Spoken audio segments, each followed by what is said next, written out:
kamida waxaad ogtiin mudaharaadii in la qaban qaabiyo jimcadii hore ee la soo dhaafay mudaharaadkaas waxaa ka dhashay dhimasho iyo dhaawac iyo dhibaatooyin fara badan waxaa wiilashooda ku waayay hooyayaal Soomaaliyeed waxaa wiilashooda ku dhaawacmeen oo dhibaato ka soo gaartay hooyayaal Soomaaliyeed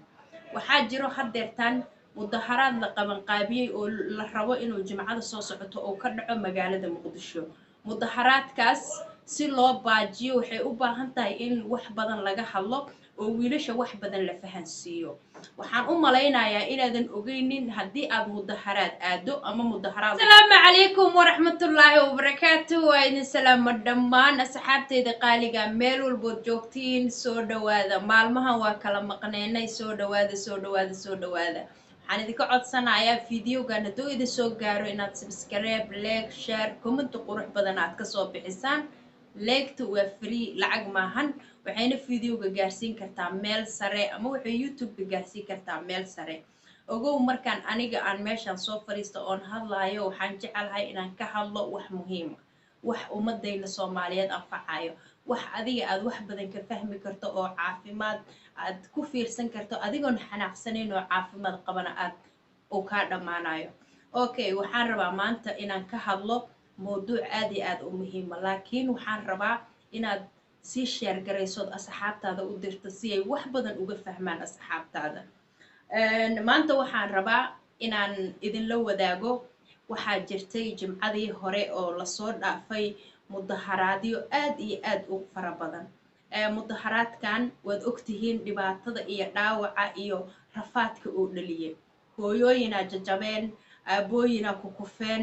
ciyaala dhaawacmeen hooyo wiilasheeda ku weysay hooyo ilmaheeda ku jajabeen hooyo ilmaheeda ku dhaawacmeen hooyo ilmaheeda ku dhinteen intaasba annaga haddaan nahay shacabka Soomaaliyeed waxay noo tahay dhibaato sababtoo ah annagu shacabaan nahay Soomaalidu waxay tiraahdaa ninka hooyada arooso waa adeerka annaga waxba nagama gelin kursiga qofka qabsanayo waxaan rabaa marka inaan u sheego wiilashayna da'yarka ah oo Soomaaliyeed gabdhahayna da'yarta ah oo Soomaaliyeed in maskaxda laga xado waa wax aad u foolxun maskaxdaada adiga kugu jirto in laga xado waa wax aad u foolxun weligaa ha ogolaanin in maskaxdaada laga xado tusaale ku sheegayaa haddii maanta lagu yiraahdo inta nin gurigiisa joogo oo ku soo waca oo ku dhaho ii mudaharaad inaa mudaharaad ii sameeysiin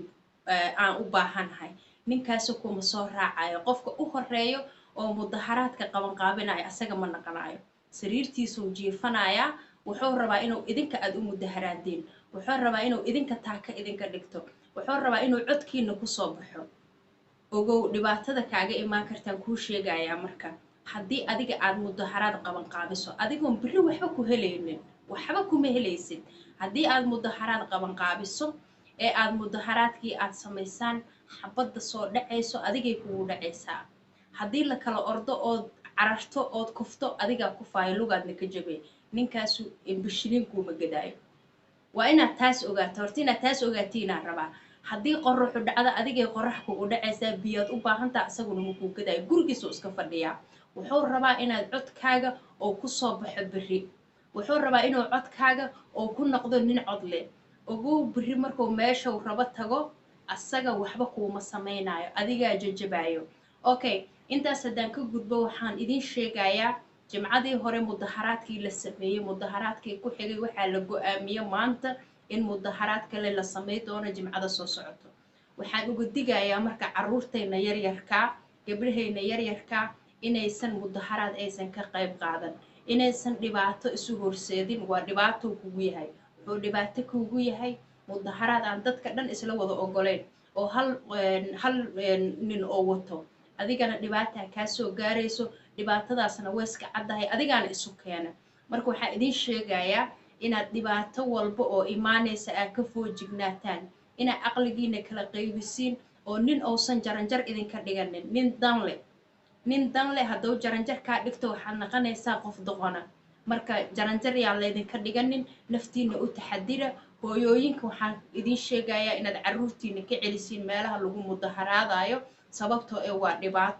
dhibaatana weligaa ha u ordin dhibaato looma ordo waxaa loo baahan yahay markii dhibaato imaado inaad gadaal u cararto laakiin haddaad dhibaatada u cararto waxaa waaye sharta qaybtaada ka haysataa waa mahadsantihiin. Salaamu calaykum waraxmatullaahi wabarakaatu.